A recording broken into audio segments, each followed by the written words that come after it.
ẹ̀yin olólùfẹ́ wa ní Yorùbá Unique TV, ọ̀rọ̀ King Dr. Saheed Òṣùpá ni mo tún bá wá.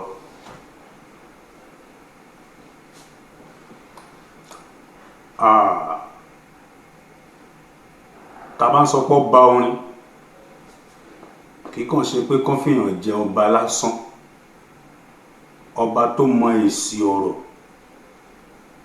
tógun bá fẹ́ ṣẹlẹ̀, tó mọ orin tó lè fi pẹ̀tù sílùú nínú tí ogun òfin ní wáyé, tógun bá ti ń ṣẹlẹ̀ tó mọ̀rọ̀ tí ó lè sọ tógun yá fi lọlẹ̀.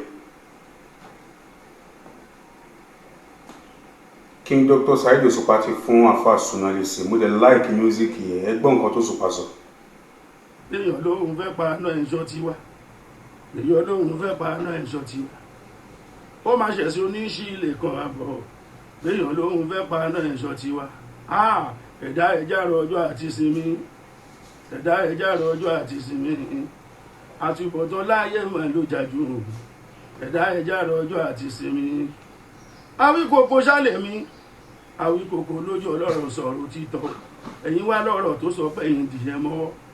Ṣọ́ra ṣírí lọ́rọ̀ tó sọ tẹ́lẹ̀ ni, ọ̀rọ̀ tí kì í ṣọ̀rọ̀ má jẹ́ kọ́mọ ẹnìkan kan gbọ́. Ọ̀rọ̀ tó ti kúrẹ́ ewé o, tó ti kúrẹ́ gbòǹgbà kan, oníkàlù ń sáré ẹni ga jù lábà ní ìdí ìjà wọn máa ń sunkún bẹ́ẹ̀ ni, wọn kì í rẹ́rìn tó bá ti dèṣù. Ọ̀rọ̀ tí kì í ṣọ̀rọ̀ má jẹ́ kọ́mọ ẹnìkan kan gbọ́.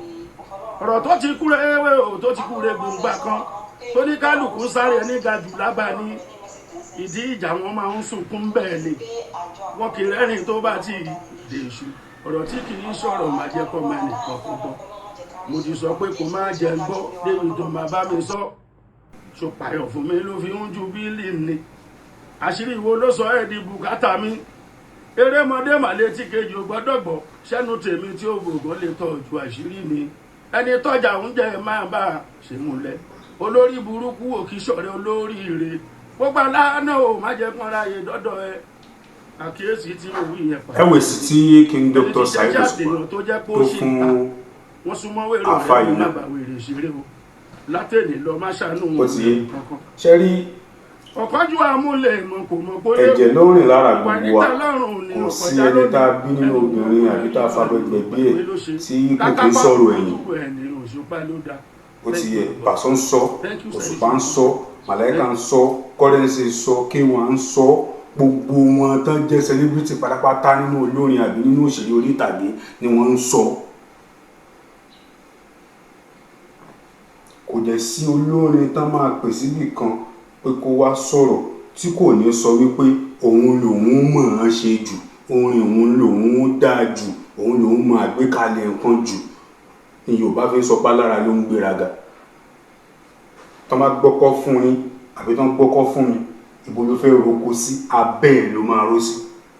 Ó ti yé àfáà Sunna òun fọ́kọ̀ọ̀kù gan pẹ̀lú voice note tó gbé síta. Àkọ́kọ́ ojúwòye méjì mo rí nígbà tó ṣe first call yẹn. Mo rí pé wọ́n rìkọ́ọ̀dù kìíní yẹn ni, ó gbé fún another phone, second phone, ó ń gbọ́ ọ̀rọ̀ King Dr. Saheed Òṣùpá, ó wá ń rìkọ́ọ̀dù voice yẹn, ó ń rìkọ́ọ̀dù voice yẹn, ó ń rìkọ́ọ̀dù voice yẹn. Ó ti ń retí ọjọ́ òní, ó ti ń retí ọjọ́ tóun máa dragi King Dr. Saheed Òṣùpá. Mo dẹ̀ jẹ́rìí bàbá ẹ̀, akíntákín tẹríba fún ni wọ́n. Àwọn àfáà wá fún wọn, ó jáde fún wọn, ó fún wọn lésì wọn, ó jẹ́ kán mọ bó ṣe ń lọ. Wo àfáà Sunna báwo, o mọ àwọn tó ti nígbà tójú ogun le gangan, tójú ogun le gangan, tó ń jagun music industry láàrin fújì wọn, tó ń jagun yẹn gangan, wọn nìkan wọ́n mọ̀ pé ó jagun Lájàyè. Kálẹ́ni tí ò mọ ogun jà ní agbógun lọ. Àfáà Sunna, ìwọ ọ̀nà Ọlọ́run. Lọ́jọ́ orí Òṣùpá ju olù, ní tìpó Òṣùpá ìṣẹ́gbẹ́ rẹ̀, ní ti owó ọ̀gá náà jẹ́ sí ẹ, wọ́n ní gbogbo nǹkan fún ẹ, ó wá ń jáde fún ẹni yẹn, ó fẹ́ gbé wọn wálẹ̀ ọ̀dẹ̀. Oní tó bá dráàgì, tí máa dráàgì yín wàhálà máa ṣẹlẹ̀, òjijì rìn wàhálà wo ló wá ṣẹlẹ̀. Ògìtì ọ̀gán nìyẹn, tó bá dẹ̀ jìn orí ara rẹ̀ náà ló máa jìnlẹ̀. Ó dẹ̀ ti jìn sórí ara ẹ̀, ẹ̀lú ìlú ni ẹ ò ti fẹ́nu ara ẹ fa òjò, orí ara ẹ̀ náà ló ti rọ̀ sí báyìí. O lè lọ àkọ́kọ́ ohun tó ṣe yẹ òun lábẹ́ òfin o ti kùnà òfin, ó yẹ ká gbé ẹni.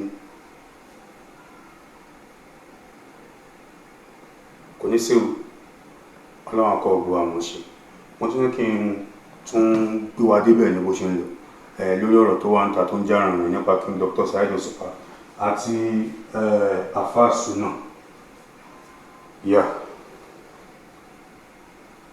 Ẹ jọ̀ọ́ ẹ bá mi subscribe sórí Yorùbá Unique TV kẹ́tù lè máa tẹ̀lé gbogbo nǹkan tó bá ń lọ, kẹ́ lè máa bá a lọ ẹgbẹ́ kẹ́ lè máa tẹ̀lé. One love, ẹ ṣé o.